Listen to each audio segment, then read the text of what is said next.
हमारा देवर आसिफ गुस्ल खाने में नहा रहा था। गलती से मैं अंदर चली गई। इसे इस हालत में देखकर मेरी नजरें इस पर से हिट ही नहीं रही थी। मैंने जल्दी से काम के बहाने अपने खावंद को बाहर भेज दिया। अब मुझसे बिल्कुल भी नहीं रहा जा रहा था। मैं जैसे ही गुस्ल खाने में वापस आई, अल्लाह, इसने तो सीधा। मेरा नाम आयशा है और मैं 30 साल की हूँ। दुखने में कुछ जरूरत से ज्यादा ही खूबसूरत हूँ। लोग कहते हैं कि मैं किसी फिल्मी अदाकारा जैसी लगती हूँ, चेहरे से भी और जिस्म से भी। मेरी शादी हो चुकी है और मेरे खावंद का नाम अहमद है। मेरी ये कहानी मेरी शादी के बाद शुरू होती है। शादी की पहली रात अहमद ने मुझे बहुत परेशान किया था। उनके प्यार और अपनेपन ने मुझे उनके और करीब ला दिया। आहिस्ता आहिस्ता ये आदत बन गई। अब तो ऐसा हो गया था कि मेरे खावंद मुझे रोज रोज प्यार करते थे और इससे मेरी ख्वाहिश और बढ़ती जा रही थी। हमारे घर में अहमद के अलावा उनकी उम्मी, अबू और उनका छोटा भाई आसिफ रहता है। आसिफ तकरीबन 25 साल का था और घर के कामों में हाथ बटाता था। अहमद एक प्राइवेट कंपनी में अच्छे उहदे पर काम करते हैं। कहानी वहां से शुरू होती है जब मेरे खावंद को कंपनी की तरफ से लंदन जाना पड़ा। ये वक्त पूरे 8 महीने का था। उनके जाने की खबर सुनकर मैं बहुत उदास हो गई। जिस रात वो जाने वाले थे, मैंने उनसे अपनी परेशानी जाहिर की। अहमद, तुम 8 महीने के लिए जा रहे हो। अब तुम्हारे बगैर मुझे नींद कैसे आएगी। अहमद ने मुझे खुद से किस कर भर लिया और बोला, मेरी आयशा, मेरा जाना जरूरी है। मैं खुद भी उदास हूँ। मैं तुम्हें छोड़ कर नहीं जाना चाहता, मगर क्या करूँ, नौकरी है, काम तो करना ही है। अहमद की बात सुनकर मैं खामोश हो गई। इस रात अहमद ने मुझे सुबह 8 बजे तक नहीं छोड़ा। बहुत परेशान कर दिया था। अहमद के जाने के बाद मैं उदास रहने लगी और एक बेचैनी सी मुझे अपने बदन में महसूस होती थी। मैं रातों को तड़पती रहती थी। ये अहमद के चले जाने के बाद की तीसरी रात थी। मुझे अहमद की बहुत याद आ रही थी। मेरे जिस्म की बेचैनी बढ़ती जा रही थी और फिर मैं बेचैन होकर कमरे से बाहर आ गई। हमारा घर डबल मंजिला था। मेरा कमरा ऊपर जबकि सास और ससुर का कमरा नीचे था। मैं नीचे आ गई। फिर जब मैं अपनी सास और ससुर के कमरे के पास से गुजर रही थी तो मुझे अंदर से हल्की हल्की आवाजें आ रही थीं। मैंने अंदर झांकने की बहुत कोशिश की, मगर सब कुछ अंदर से बंद था। बस आवाजें ही आ रही थीं। मुझे मालूम था कि अंदर क्या चल रहा है। मुझे बहुत देखने का दिल कर रहा था, न जाने क्यों, पर मैं स्टोर रूम से एक स्टूल लाकर ऊपर वाली छोटी खिड़की से देखने के बारे में सोच रही थी, पर शायद इससे काम ना बनने वाला था। मैं वहीं से कम 10 मिनट तक उनकी आवाजें सुनती रही। मेरी बेचैनी बढ़ रही थी। मेरा गला सूख रहा था और मैं बावर्ची खाने में पानी पीने के लिए जाने लगी। बावर्ची खाने में आते ही मेरी नजर मेरे देवर आसिफ पर पड़ी। वो बावर्ची खाने में ही सो जाता था।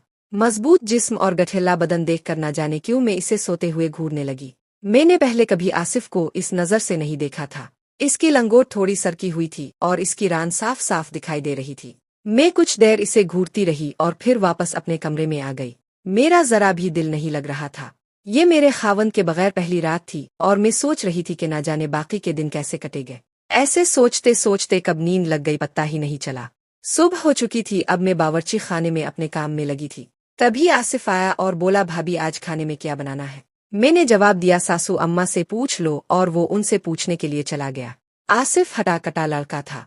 दुखने में सावला था, लेकिन इसकी कदो-कामत बहुत मजबूत थी। अगले दिन मैं सुबह उठी और ऐसे ही बाहर टहल रही थी कि तभी आसिफ दिखाई दिया, जो नहाने के लिए जा रहा था। हमारे घर के बाहर ही एक गुस्ल खाना था और वो इसी में नहाता था। जैसे ही वो गुस्ल खाने में गया, इसने दरवाजा हल्का सा बंद किया और नहाने लगा। दरवाजे में कुंडी नहीं थी। मैं वही आसपास टहलती रही और आसिफ के बाहर आने का इंतजार करने लगी। थोड़ी देर बाद वो नहाकर बाहर आ गया और इसने मुझे देख लिया। इसने कहा, भाभी, अब तो आज बड़ी जल्दी उठ गई हूँ। मैंने जवाब दिया, हाँ, थोड़ा टहल रही थी। वो सिर्फ अपनी लंगोट में था और ऊपर कुछ भी नहीं पहना था। वो सुबह की धूप में खड़ा होकर अपने बाल सिखाने लगा। मेरी नजरें इस पर से हिट ही नहीं रही थीं। इसे देखकर मुझे अहमद की बहुत याद आ रही थी। पहली बार मेरे दिल में अपने ही देवर के बारे में ऐसे ख्याल आ रहे थे। मेरे अंदर की आग की वजह से मैं अपने आप पर काबू खोती जा रही थी। आसिफ अपने काम में लग गया था और मैं अब तक नहाई भी नहीं थी। मैं जल्दी से नहाने चली गई और कपड़े पहनने लगी, लेकिन आज मैंने टाइट कपड़े पहने थे जो मेरे जिस्म से एकदम चिपके हुए थे। ये एक सिल्वा सूट था। अब मुझे देखना था कि आसिफ मुझे नोटिस करता है या नहीं। जैसे ही मैं इसके सामने गई और इसकी नजर मुझ पर पड़ी, इसने थोड़ी देर मुझे देखा। फिर जैसे ही मेरी नजर इस पर गई, इसने फौरन अपनी नजर हटा ली। मैं समझ गई थी कि आसिफ की नजरें कहाँ थी। मैं जानबूझकर काम करने के बहाने इसके सामने आने लगी और मैंने नोटिस किया कि आसिफ सच में मुझे घौर रहा था। जो करने का मैं सोच रही थी वो हो सकता है। ये मैं समझ चुकी, इसलिए मैं जानबूझकर इसे उकसाने लगी। शायद वो भी समझ रहा था कि मैं क्या चाहती हूँ। ये सिलसिला ऐसे ही कुछ दिनों तक चलता रहा। मैं रोज जल्दी उठकर बाहर टहलने लगी, खासकर गुस्ल खाने के आसपास। आसिफ भी अपने सही वक्त पर उठकर नहाने के लिए गुस्ल खाने जाता था। एक दिन इसने अंदर जाने से पहले मुझे देख लिया कि मैं बाहर टहल रही हूँ। इसने जानबूझकर गुस्ल खाने का दरवाजा ठीक से बंद नहीं किया, जबकि इसे पता था कि मैं बाहर हूँ। शायद वो भी मुझे उकसाने की कोशिश कर रहा था। मैं देख पा रही थी कि वो सिर्फ कच्चे में ही नहा रहा था। इसका आधा जिस्म मुझे साफ दिखाई दे रहा था।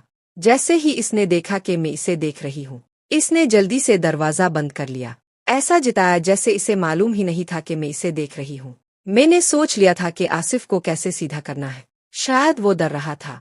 मेरे दिमाग में एक आइडिया आया कि क्यों ना मैं इसके गुस्ल खाने का पानी बंद कर दूं। रात होते ही मैं छत पर गई और इसके गुस्ल खाने के नल को घुमाकर बंद कर दिया। साथ ही गुस्ल खाने वाले पाइप में हल्का सा किट लगा दिया, ताकि अगर किसी ने पूछा कि गुस्ल खाने का नल ऊपर से किसने बंद किया है, तुम्हें बता सिक्कों के पाइप में से पानी बाहर आ रहा था, इसलिए मैंने इसे बंद कर दिया। अब मैं सुबह होने का इंतजार करते करते सो गई। आज मैं जल्दी उठ गई थी और बाहर आकर आसिफ के आने से पहले ही टहलने लगी। थोड़ी देर में आसिफ नहाने के लिए गुस्ल खाने की तरफ जा रहा था। मैंने इसे जाने दिया। जैसे ही इसने बाल्टी भरने के लिए नल चलाया, इसमें पानी नहीं था। फिर वो बाहर आ गया और मुझसे पूछने लगा, भाभी टंकी में तो मैंने रात में ही पानी चढ़ाया था, फिर इतनी जल्दी कैसे खाली हो गई? मैंने जवाब दिया, ऊपर गुस्ल खाने के पाइप में दर आ गई थी, जिसकी वजह से सारा पानी छत पर जमा हो रहा था, इसलिए मैंने नल ऊपर से ही बंद कर दिया है। आसिफ बोला, भाभी मुझे नहाना था। तो मैंने कहा, क्यों ना तुम अंदर वाले गुस्ल खाने में नहा लो, जब तक वो ठीक नहीं हो जाता। वो जल्दी से मान गया और अंदर आकर गुस्ल खाने में घुस गया और नहाने लगा। मैं आहिस्ता से इसके पीछे गुस्ल खाने के पास आ गई। देखा तो वो बगैर दरवाजा बंद किए ही नहा रहा था। शायद से आदत थी कि इसके गुस्ल खाने में कुंडी नहीं थी, इसलिए इसने कुंडी लगाना भूल गया होगा। थोड़ी देर बाद अंदर से पानी की आवाज आना बंद हो चुकी थी, पर वो बाहर नहीं आया। मैं सोच रही थी कि आखिर अंदर क्या कर रहा है। अब तकरीबन 10 मिनट हो चुके थे और मैं मन ही मन सोच रही थी वो क्या कर रहा होगा। मैंने जानबूझकर अपने अंदर वाले छोटे कपड़े गुस्ल खाने में रख दिए थे, ताकि इसकी नजर उन पर पड़े और इसके दिल में मेरे बारे में वो करने के ख्याल आए जो मैं इसके साथ करना चाहती थी। अब मैं बाथरूम के दरवाजे के पास खड़ी होकर अंदर झांकने की कोशिश कर रही थी। तभी मुझे अंदर से हल्की सी आवाज सुनाई दी। ओ भाभी, मैं समझ गई थी कि आसिफ मेरा नाम लेकर अंदर क्या कर रहा है। मेरा दिल कर रहा था कि जल्दी से दरवाजा खोलकर अंदर चली जाऊं और वो सब देख लूं जिसे देखने के लिए मैं इतनी दिनों से तड़प रही थी। इसी वक्त इसने दरवाजा खोल दिया और अपनी लंगोट में बाहर आ गया। जैसे ही इसने मुझे देखा, वो घबरा कर बोला, वो भाभी अब कब आए? मैं इसे छेड़ते हुए बोली, तुमने मुझे आवाज दी भाभी? भाभी वो खड़बड़ती हुई बोला, नहीं, मैंने कोई आवाज नहीं दी आपको, और वहां से चला गया। जैसे ही वो बाहर गया, मैं गुस्ल खाने में आ गई और अपने कपड़ों को देखने लगी। जैसे ही मैंने अपने कपड़ों को चेक किया तो उनका हाल कुछ ऐसा था जैसे किसी ने उन्हें अपने हाथों से मरोड़ा हो, गीली हाथों से मसला हो। मैं मन ही मन बहुत खुश हो गई। अब मुझे किसी बात का डर नहीं था। इतने में मेरे खावंद अहमद का फोन आ गया। मैंने जल्दी से फोन उठा लिया और बात करने लगी। मैंने कहा, अपने कितने दिन लगा दिए फोन करने में, मुझे अब की बहुत याद आ रही है। वो सामने से बोले, हाँ मेरी जान, मुझे भी तेरे बगैर बिल्कुल नींद नहीं आती। रात भर तुझे याद करके ना जाने में क्या क्या करता हूँ। ऐसे ही बात चलती रही। तकरीबन 2 घंटे तक मैंने उनसे बात की और खूब रोया। मैंने उन्हें बताया, मुझे बिल्कुल अच्छा नहीं लगता आपके बगैर, अब जल्दी आ जाओ ना मेरी जान, मैं दिन रात आपके लिए तड़पती हूँ। वो बोले, जान मेरा भी तो दिल करता है कि सब कुछ छोड़कर तेरे पास आ जाओ, पर क्या करूँ, बस मुझे नौकरी से निकाल देगा। उन्होंने आगे कहा, जान मैं तज रात में फोन करूंगा, अभी मुझे जाना पड़ेगा। सब लोग मेरा इंतजार कर रहे